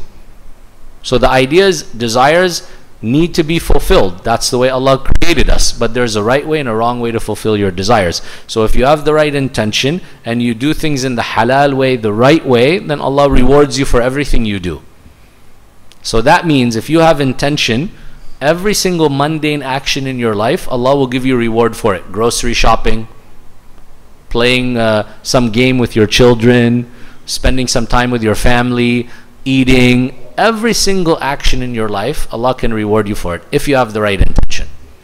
So that should include also your hygiene and your cleaning, because Allah says He loves those who are clean. He loves those who purify themselves. So when you do it saying, I want Allah to love me and I want to be pure for the sake of Allah, then Allah will reward you for it. Simple as that. Yeah? So that's the beauty of our religion. It's not so complicated and so hard. If you have a good intention in everything you do, then Allah is giving you reward for every second of your day. Not just the 20 minutes you spend praying every day. Because if that's all you get rewarded for out of your 24 hours, it's a catastrophe. You're doomed. Yeah? Does it make sense, sister? You understand, yeah? Clean our private parts while making ghusl for it to be considered as wudu as well. Yes. So what the Prophet ﷺ would usually do, because the reason our sister is asking, so does touching our private part invalidate the wudu or not? Right? There's a difference of opinion among scholars based on what the Prophet ﷺ said. The Prophet ﷺ in one hadith said that if someone touches their private, a man touches his private organ, he has to make wudu. In another narration he said, it's just a part of your body like any other part of your body. Meaning you touch it, there's no problem. So how the opinion I follow is scholars combine these evidences together by saying if someone touches their private part or someone else's private part with sexual desires, then that invalidates the wudu. They have to make wudu again. If it's done in just a natural way, a person is putting on their clothes or drying themselves off after a shower and they touch their private skin to skin, it will not invalidate their wudu. Okay? But if you want to be on the safe side, then what the Prophet ﷺ would do, he would start his ghusl by washing his private part. So the first thing he would do, as we mentioned, he would wash his hands outside of the container. Right? He would not dip his hands in the container, as we said, till he had washed his hands. So he or someone would pour water for him, his wife for example, he would wash his hands first. Then he would wash his private part. After he washed his private part, he would remove any residue from his hands again. So for example, they didn't necessarily have all the kind of products we have today, but the Prophet ﷺ would take something like sand or anything, and he would rub his hands to remove any of the sticky residue that might be there on his hands, especially if washing after sexual relations or a wet dream. So then the Prophet ﷺ would dip his hands after that into the container and scoop water from it. The Prophet ﷺ, after washing his private and washing his hands again, would then make wudu. He would make wudu up to his hair. When he reached his hair, he would wash his hair 3 times with a larger amount of water, not just wiping. He would wash it and he would get the hair wet all the way down to the scalp. Then the Prophet ﷺ would wash the right side of his body and the left side of his body, all the remaining part of the body that wasn't wet from wudu. Yeah? Then the Prophet ﷺ at the end would wash his feet, and he would move from a different spot where he had been standing and washing himself all along and wash his feet to clean them, and then the shower would be over. So the Prophet ﷺ would make wudu with this much water. He would make a shower with 4 times this. That's it. But that's assuming what? You are not using soap and shampoo and all that stuff, just wetting the whole body down. That's sufficient for a ghusl. And that's the sunnah way that the Prophet ﷺ would take his ghusl. Yeah? Okay? Should we talk about wiping over the socks and shoes? Or we leave it for next lesson? Next lesson. You want to hear that. Anyone else wants to hear? I think people are tired. Okay, I'll just give a very quick summary. If you need to go, then please go ahead, because we'll repeat it in the next one, inshallah. Yeah. Okay, so wiping over the socks is a kind of rukhsa. It's something that Allah gave us to make life easier. So if you're in a cold society, for example, it's not so easy to take socks and shoes off all the time. Yeah, and to wash your feet in particular can have an impact on you, make you feel cold and so on, right? So the Prophet ﷺ said, to make life easier, you are allowed to wipe over your socks when you need to make wudu. Okay? If you are at home, you can only do so for a period of 24 hours. If you are a traveler, you can do so for a period of 72 hours, 3 days and 3 nights. Okay? So what are the rules or conditions of that? Number one, you need to put on those socks or boots when you are in a state of purity. So the Prophet ﷺ, when he was going to make wudu, someone was there and wanted to take his socks off for him so he could wash his feet. The Prophet ﷺ said, leave them, because I put them on when I was clean. I put them on when I was in a state of purity. Yeah? So you should have put them on after you made wudu. Okay? Those socks or boots should cover the area that you need to make wudu. This is the majority opinion, and I think maybe the stronger opinion that I personally follow. So it should cover the area of wudu, meaning it should go up to your ankles, over your ankles, right? So socks, for example, fall under that, but slippers or shoes that are quite low don't fall under that category, right? So if you have socks and shoes on, you can just take the shoes off, wipe over the socks, and that's it. Can you pray with your shoes on? No problem, yes. You don't have to have made wudu over the shoes to pray in them. The Prophet ﷺ used to pray in his shoes, right? Whatever you are going to wipe over needs to be clean, cannot be najis, right? So the Prophet ﷺ, once he was praying, Jibreel ﷺ came to him and said, you have najasa on your shoes. He had stepped in some impurity when he was walking to the mosque, so he took his shoes off in the middle of the prayer, right? Because you cannot pray with something that has najasa or impurity on it. So also what you are going to wipe over and use obviously cannot be najis. They have to be clean themselves. Okay? The period for wiping starts from the first time you wipe. Meaning, if I put on the socks this morning and then I lose wudu in the afternoon, and then I come at one of those evening prayers and I need to make wudu and I wipe over those socks for the first time, that's when the 24-hour period starts. Okay? It doesn't start from when you put them on. It doesn't start from when you first lose your wudu. According to the strongest opinion, which I believe in, it's from when you first wipe. Okay, so you came and you wiped for the Asr prayer, right at when the Asr prayer started, then you can make wiping for 24 hours until that next Asr exactly. Okay, now, does your wudu end at that 24 hours? No. So if you did wipe, let's say at that Asr prayer, and it's the end of the 24 hours, then Maghrib prayer comes in and you haven't lost your wudu, you can still pray with those socks on. You don't need to make a new wudu, because your wudu is not invalidated by the period ending. The period ending means you can no longer wipe. Does it make sense? Or is it too much details I'm going into? Huh? The 24-hour period is for wiping. Okay? So if you lose your wudu for Maghrib, after that 24-hour period is over, and you want to come and make wudu for Maghrib, you can no longer wipe over the socks. You have to take the socks off and wash your feet. Okay? If you wash them and put them on, you can start again. You can wipe again after that, no problem. Right? If you're a traveler, it goes for 72 hours, 3 days and 3 nights. You don't have to take the socks off. Wiping over the socks only counts for wudu. It doesn't count for ghusl.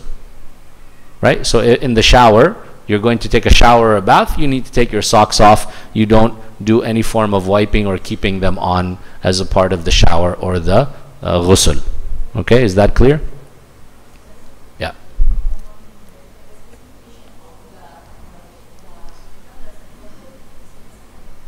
Yeah.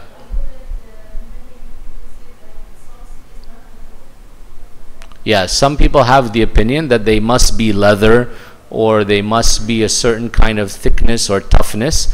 It doesn't seem to be the accurate opinion when you read how the Sahaba did it and what was done in the time of the Prophet ﷺ. Wallahu a'lam. So I follow the opinion and believe that you can wipe over socks.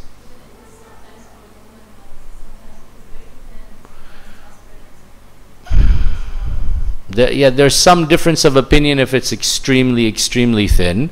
I don't know. Let me look into it more detail and get back to you.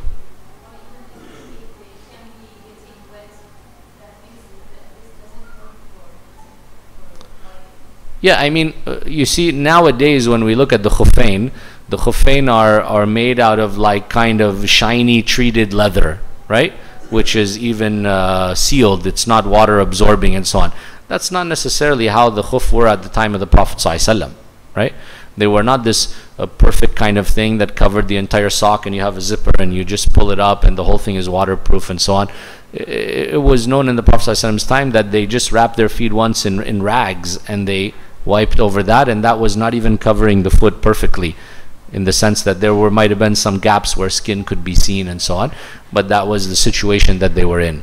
So to put too many restrictions, like when I studied Shafi'i Madhab in Jordan, they said if you're a traveler and you're going to wipe over it for 3 days, then you should be able to walk in it for 3 days and 3 nights continuously without it falling apart in any way. Where did they come up with this? Who walks for 3 days and 3 nights continuously in anything? And what level of khuf or shoes you need to have that can continuously be walked in for 72 hours without getting affected in any way? I mean, this is kind of conditions or rules. Some people try to use their logic to add it, but it's not there in the Quran and Sunnah actually, right? And it's kind of restricting and making things more difficult than they really have to. People do it with a good intention, but when we step back and look at it and reassess, usually we can find some of those additions have been added that are not necessarily so valid or necessary.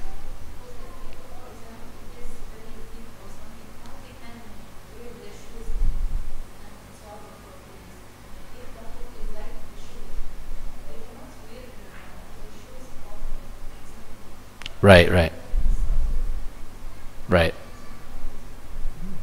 Yeah, but yeah, Allahu Alam. So this is the situation. Any questions about masah? Okay, so this is something which you can take advantage of, especially if you're traveling. It makes life easier. If you're going to need to make wudu in an airplane or in an airport or things like that, so being able to wipe is much easier than having to take it off and wash the entire foot and so on, right? So this is something you should take into consideration, especially if there is a need for it due to inconvenience, due to cold weather, things like that. Wallahu a'lam. Okay.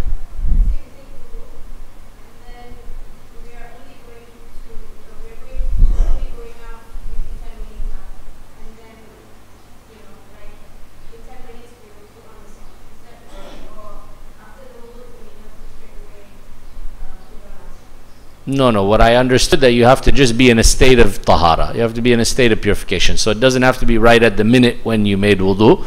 Could be later on, but the idea is you're in a state of wudu when you put the socks on. Yeah, Allahu Alam. Okay, any other questions or comments? Okay, we end there inshallah. Jazakumullahu khairan. Subhanak Allahumma wa bihamdik. Ashhadu an la ilaha illa ant. Astaghfiruka wa atubu ilayk. Walhamdulillah wassalatu wassalamu ala rasulillah. Assalamu alaikum wa rahmatullahi wa barakatuh.